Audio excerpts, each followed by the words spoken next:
Hey listeners, this is Joyce Valencia, the endocrine alchemist, endocrine nurse practitioner, spiritual coach, and award-winning author. Today's blog is exploring the movement against science. There's a spiritual string that's being tugged at my heart, the kind that almost gives me an existential crisis. In marketing, it's important to have a polarizing standpoint. Otherwise, people will wonder what you do stand for and what you're willing to defend. People want to know you will defend your tribe. Memories of Aaron Burr from the Broadway number My Shot from Hamilton. Sometimes I'm exhausted of having to defend myself from people who share biased beliefs about certain topics. I'd much rather accept that we have different minds and that we may agree to disagree. In one instance, one unfortunate individual posted on the Tony Robbins UPW virtual Facebook group a sound argument that celery juice doesn't seem to have any hard scientific evidence to suggest its use.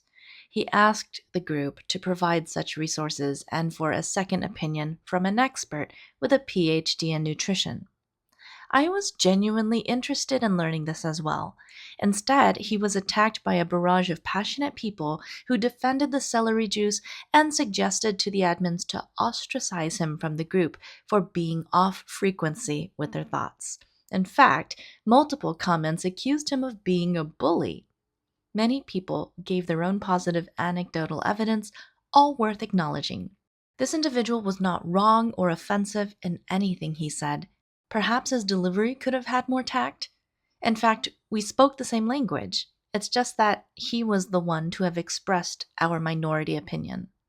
He paid and suffered the consequences. Most importantly, I thought this particular Facebook group was a place of open conversation. Apparently, this is false. It also polarizes Tony Robbins followers away from me. My thoughts are not of their thoughts, and I am not like them. Often I feel like the other. Still, I don't feel I have enough evidence to believe in this. My little efforts to quell the angst was to say, yes, our science is flawed and inadequate, but don't be afraid of science because there are good things about it as well. Good things, such as logic and reasoning.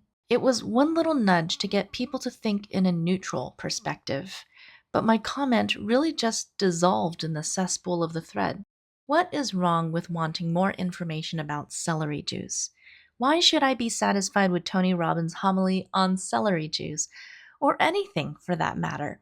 Of course, the answer to these questions is I have total liberty in all of this. I can seek out more information about celery juice, and I don't need to be satisfied by what's already been given to me.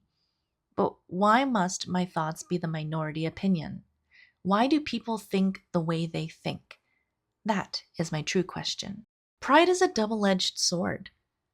I'm really proud that I came from a strongly logical mindset, entrenched in the scientific method and hypothesizing the world away to my satisfaction in order to understand my very existence. In the same vein, this scientific mindset is ultimately what empowered me to question the world in which I live. Why am I here? What is my calling in life? If all things by the mechanistic model of the universe is predictable and linear through a set of formulae, then does anything I do to change my life matter? It can't be the case.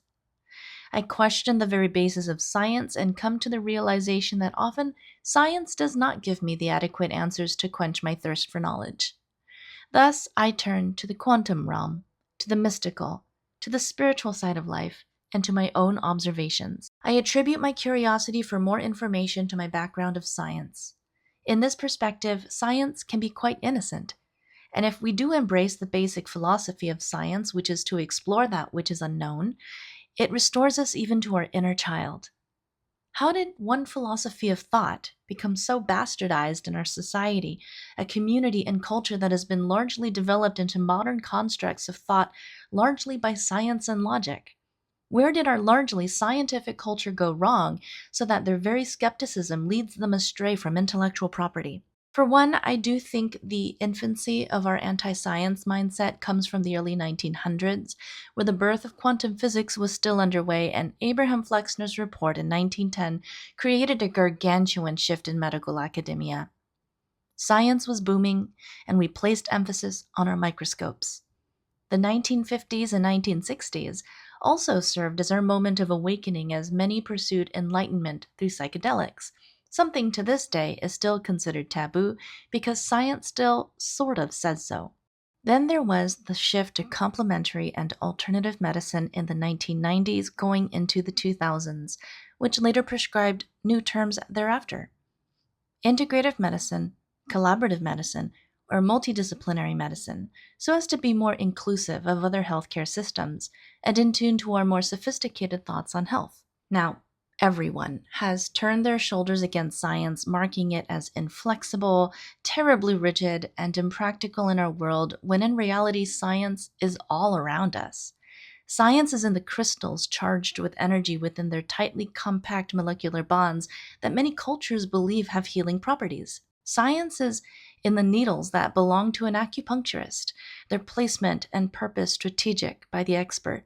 Science is in the healing hands of someone trained as an energy healer and in the hands of a bedside nurse doing touch therapy to provide compassionate care. Don't ignore science. Don't be afraid of science. It is just that our science doesn't know everything. And just like how we don't know everything, it's okay that science doesn't know everything.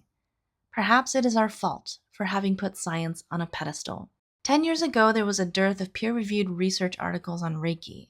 Fast forward to the present time, we have ample research, albeit in clinical research rather than the basic sciences. Let us praise science for learning. Let's celebrate that in its sleepy state, it is waking up to the possibility of more depth. You can't wrong me for being short-sighted with celery juice. I became a Reiki practitioner when there was no research, just so that I could make my own observations. Still, why do I still feel like the odd man out in any group I find myself in? Perhaps the easiest conclusion is that I am simply unique. I am a mind of the flexible and yet inflexible abstract, one who sees more colors than others, and one who ponders not on the skepticism of things, but on the potentially unveiled information I have yet to learn. I am not cemented in the scientific mind. I speak multiple languages in this regard, and that's a great thing. I might often be the other, but I say that I am extremely excited about that, and so should you. Stay tuned for more articles on joycevalencia.com. Thanks for listening.